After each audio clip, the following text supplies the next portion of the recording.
ಅವಾಗ ಏನ್ ಹೇಳಿದ್ರಪ್ಪ ಅಂತಂದ್ರೆ ಯಾಕೆ ಕೂಡಿಸ್ಬೇಕಂತಂದ್ರ ಈ ಜಗತ್ತಿನಾಗ ಪೈಲ ಪಾರ್ಲಿಮೆಂಟ್ ಕೊಟ್ಟವರು, ಡೆಮೋಕ್ರಸಿಯನ್ನ ಕೊಟ್ಟವರು, ಸಂಸದವನ್ನ ಸ್ಥಾಪನಾ ಮಾಡಿದವರು, ಆ ದೇಶದ ಜನಗಳನ್ನ ಕರೆದುಕೊಂಡು ಅನುಭವ ಮಂಟಪ ಸ್ಥಾಪನಾ ಮಾಡಿ ದುಡಿಯುವ ಕಾರ್ಮಿಕ ವರ್ಗದವರ ಕೂಲಿ ನಾಲಿ ಮಾಡ್ತಕ್ಕಂಥವ್ರು ಕುಂಬಾರು ನಾವೇನಂತೀವಿ ಬಾರ ಬಲೂಕಿದಾರ ಅಡ್ಡ ಅನುಕಿದಾರ ಅಂತೇವೆ ಹಳ್ಳ್ಯಾಗ.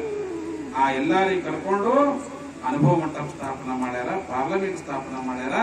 ಅದರ ಸಲುವಾಗಿ ನಾವು ಬಸವಣ್ಣವರ ಮೂರ್ತಿ ಈ ಇಂಗ್ಲೆಂಡ್ ಲಂಡನ್ ಒಳಗ ಥೇಮ್ಸ್ ನದಿ ಮೇಲೆ ಕೂಡಿಸ್ತೀವಿ ಅಂತೇಳಿ ಅಲ್ಲಿ ಸ್ಥಾಪನಾ ಮಾಡ್ತಾರೆ. ಆದ್ರೆ ಅಲ್ಲಿನ ಮಂತ್ರಿ ಮಂಡಳ ಪಾಸ್ ಮಾಡ ಬಸವಣ್ಣನ ಮೂರ್ತಿಯಲ್ಲಿ ಕೂಡಿಸ್ಬೇಕಂತ ವಿಚಾರ ಮಾಡ. ಇಡೀ ಜಗತ್ತನ್ನೇ ಆಳದವರು ಯಾರಪ್ಪ ಅಂದ್ರೆ ಬ್ರಿಟಿಷರು. ಅಂತ ಬ್ರಿಟಿಷರ ಭೂಮಿ ಮೇಲೆ ಬಸವಣ್ಣನ ಮೂರ್ತಿ ಕೂಡಿಸ್ಯಾರಂದ್ರ ಬಸವಣ್ಣವ್ರು ಎಷ್ಟು ಮಹಾನ್, ಎಷ್ಟು ಶ್ರೇಷ್ಠ. ಯಾಕಂದ್ರೆ ಮತ್ತೆ ಎಷ್ಟೋ ಜನ ಆಗ ಹೋಗ್ಯಾರ ಈ ದೇಶದೊಳಗೆ, ಅವ್ರದ್ದು ಯಾರ್ದೋ ಕೂಡಿಸಿಲ್ಲ, ಬಸವಣ್ಣನ ಯಾಕೆ ಕೂಡಿದ್ರು? ಪ್ರಜಾಪ್ರಭುತ್ವದ ಸ್ಥಾಪಕ ಬಸವಣ್ಣ ಅಂತ ಶ್ರೇಷ್ಠವಾಗಿರ್ತಕ್ಕಂಥ ಕಲ್ಯಾಣದ ಶರಣ ಬಸವಣ್ಣನವರ ಪರಂಪರೆಗಳನ್ನು. ಅದ್ರಾಗ ಅನೇಕ ಶರಣೀಯರಾಗ್ಯಾರ. 770 ಮಂದಿದಾಗ 77 ಜನ ಶರಣೀಯರೇ ಇದ್ರು, ಮಹಿಳೆಯರು. ಆದ್ರೆ ಬಹಳ ಅಗ್ರಗಣ್ಯವಾಗಿರ್ತಕ್ಕಂಥವಳು ಯಾರಿದ್ರು? ಅಕ್ಕ ಮಹಾದೇವಿ, ಅಕ್ಕ ನಾಗಲಾಂಬಿಕಾ, ಆಯ್ದಕ್ಕಿ ಲಕ್ಕಮ್ಮ, ನೀಲಾಂಬಿಕಾ, ಗಂಗಾಂಬಿಕಾ, ಅನೇಕ ಶರಣೀಯರು. ಗುಡ್ಡಾಪುರದ ದಾನೇಶ್ವರಿ ಕೂಡ ಆ ಕಲ್ಯಾಣ ಶರಣನಿಯಾಗಿರ್ತಾರೆ. ಗೋಂತಾದೇವಿ ಎನ್ನುವಂತ ಶರಣಿ ಇದ್ರು, ಸೂಳೆ ಸಂಕವನ್ನುವಂತ ಶರಣಿ ಇದ್ರು, ಕಸ ಹೊಡಿತಕ್ಕಂಥ ಸತ್ಯಕ್ಕನ್ನಕ್ಕೆ ಶರಣಿ ಇದ್ದಳು,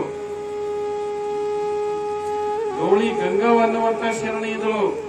ನೋಡ್ರಿ ಆ ಟೈಮಿನ ಎಲ್ಲಾ ಶರಣಿ. ಅಂತದ್ರೊಳಗ ಶ್ರೇಷ್ಠವಾಗಿರ್ತಕ್ಕಂಥ ಅಕ್ಕಮಹಾದೇವಿ ತನ್ನ 16ನೇ ವಯಸ್ಸಿನೊಳಗ ಮನಿ ಬಿಟ್ಟು ಆ ಭಗವಂತನ ಚಿಂತನೆಗಾಗಿ ನಾವು ಕೇಳ್ತೀವಿ ಹೆಂಗ ಮೀರಾ ಕೃಷ್ಣನ ಸಲುವಾಗಿ ಎಲ್ಲ ಬಿಟ್ಟು ಅಂತ. ಆದ್ರೆ ಅದಕ್ಕಿಂತ ಬಹಳ ದೊಡ್ಡ ಇತಿಹಾಸಪ್ಪ ಅಂತಂದ್ರೆ ಅಕ್ಕ ಮಹಾದೇವಿ ಇತಿಹಾಸ. ಇವೆಲ್ಲ ತಾಯಂದ್ರೆ ಕಳ್ಕೋಬೇಕು.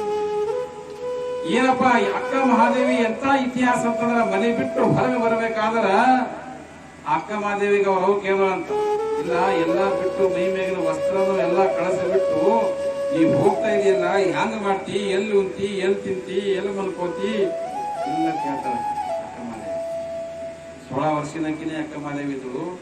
16 ವರ್ಷಗ ಆ ಕೌಶಿಕ ರಾಜನ ಕೆಟ್ಟ ದೃಷ್ಟಿ ಆಕೆ ಮೇಲೆ ಬಿದ್ದುದರಿಂದ ಅವನು ಈ ಅಕ್ಕ ಮಹಾದೇವಿಯ ಷರತ್ತುಗಳಿಗೆ ಒಪ್ಪದೇ ಇರುವುದರಿಂದ ಅವನನ್ನ ಬಿಟ್ಟು ಕಲ್ಯಾಣ ಮಾರಕ ಹೋಗ್ಬೇಕಾದ್ರ ಅಲ್ಲಿ ಪ್ರಶ್ನೆಯನ್ನ ಮಾಡ್ತಾರ, ಅವ್ರವ ಹೆಂಗ್ ಹೋಗ್ತಿ, ಹೆಂಗ್ ಮಾಡ್ತಿದ್ರ ಅಕ್ಕ ಮಹಾದೇವಿ ಅಂತ ಮಾಡ್ತಾರೆ. ಏನ್ ಹೇಳ್ತಾರ ಅವಳು? ಹಸಿವಾದೊಡೆ ಭಿಕ್ಷಾನ್ನಗಳುಂಟು, ಕೃಷಿಯಾದೊಡೆ ಕೆರೆ ಹಳ್ಳ ಬಾವಿಗಳುಂಟು, ಶಯನಕ್ಕೆ ಹಾಳು ದೇಗುಲ ಉಂಟು. ಅದಕ್ಕೆ ಅವ್ರು ಹೇಳ್ತಾಳೆ ಏನಂತ, ಏನೋ ಅಲ್ಲಿ ಇಲ್ಲಿ ಭಿಕ್ಷೆ ಬೇಡ ತಿಂತೀನಿ ನಾನು, ಹ್ಯಾಂಗಿರ್ತಿತ್ತು ಕೇಳ್ತಿಲ್ಲ ಅಂದ್ರೆ ರಾತ್ರಿ ಎಲ್ಲ ಮಕ್ಕೋತಂದ್ರೆ ಹಾಳ ಬಿದ್ದ ಗುಡಿಗಳು ಇರ್ತಾವ, ಅಲ್ಲಿ ಮಕ್ಕೋತೀನಿ ಅಂತ ಹೇಳಿದಳು. ವಿಚಾರ ಮಾಡ್ರಿ, ಇದು ಯಾವಾಗಿನ ಮಾತದ? 900 ವರ್ಷದ ಮೊದಲಿನ ಮಾತದ. 900 ವರ್ಷದ ಮೊದಲು ಆ ಹೆಣ್ಮಗಳು ಎಷ್ಟು ಸ್ಟ್ರಾಂಗ್ ಇದ್ರು. ನೀ ಎಲ್ಲಿ ಉಂಟಿ, ಎಲ್ಲಿ ತಿಂತಿ, ಎಲ್ಲಿ ಮಕ್ಕೋತಂದ್ರ ಹಳ್ಳ ಬಾಯಿ ಕೆರೆಯವ, ನೀರು ಕುಡಿತೀನಿ, ಭಿಕ್ಷೆ ಬೇಡ ಉಂತೀನಿ. ಎಲ್ಲಿ ಆರಾಮ್ ಮಾಡದಪ್ಪ ಅಂದ್ರೆ ಗುಡಿ ಗುಂಡದೊಳಗೆ ಆರಾಮ್ ಮಾಡ್ತೀನಿ. ಎಲ್ಲಾ ಕರೆ ನೀ ಯೌವನಕ್ಕಿದ್ದಿ, ನಿಮಗೊಬ್ಬ ಜೋಡಿ ಬೇಕಲ್ಲ ಅಂತಂದಾಗ ಏನ್ ಹೇಳಿದಳು? ಆತ್ಮ ಸಂಗಾತಕ್ಕೆ ನೀ ಏನಾಗುಂಟು ಚಂದ ಮಲ್ಲಿಕಾರ್ಜುನ. ಅವಾಗ ಹೇಳ್ತಾಳಕ್ಕೆ, ನಂಗೆ ಜೋಡಿ ಯಾರಪ್ಪ ಅಂದ್ರ ಆ ಪರಮಾತ್ಮ ಅದಾನ, ಚನ್ನ ಮಲ್ಲಿಕಾರ್ಜುನನ, ಅವನೇ ನನ್ನ ಗಂಡ ಅಂತ ಹೇಳಿದ್ರೆ. ಇವೆಲ್ಲ ಹುಟ್ಟ ಸಾಯ ಗಂಡಗಳದಾವ. ಇವ್ ಗಂಡ ನನ್ನ ಗಂಡ ಅಲ್ಲಿ, ಇವು ಸಾಯವವ.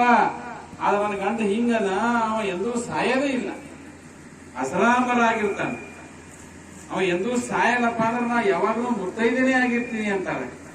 ಅಂತ ಯಾವ ಗಂಡಪ್ಪ ಅಂದ್ರ ಆ ಪರಮಾತ್ಮ ಅದಾನ. ಆ ಪರಮಾತ್ಮ ಚಂದ ಮಲ್ಲಿಕಾರ್ಜುನ, ಆತ್ಮ ಸಂಗಾತಕ್ಕೆ ನೀ ಎನಗುಂಟು, ಅವನ ಆತ್ಮಕ್ಕೆ ಗೆಳೆಯ ಅದಾನ ಅಂತ ಮಾತಾಡ್ತಾರಲ್ಲ. ಅಂಥ ಅಕ್ಕ ಮಹಾದೇವಿ ಎಂತಿಂತ ವಿಚಾರಗಳನ್ನ ನಮಗೆ ಹೇಳ್ತಾ ಇರತಕ್ಕಂಥ ವಿಚಾರದಲ್ಲಿ ಒಂದು ಬಹಳ ಸುಂದರವಾಗಿರುವಂತಹ ವಚನ ನಾವೆಲ್ಲ ಸದಾ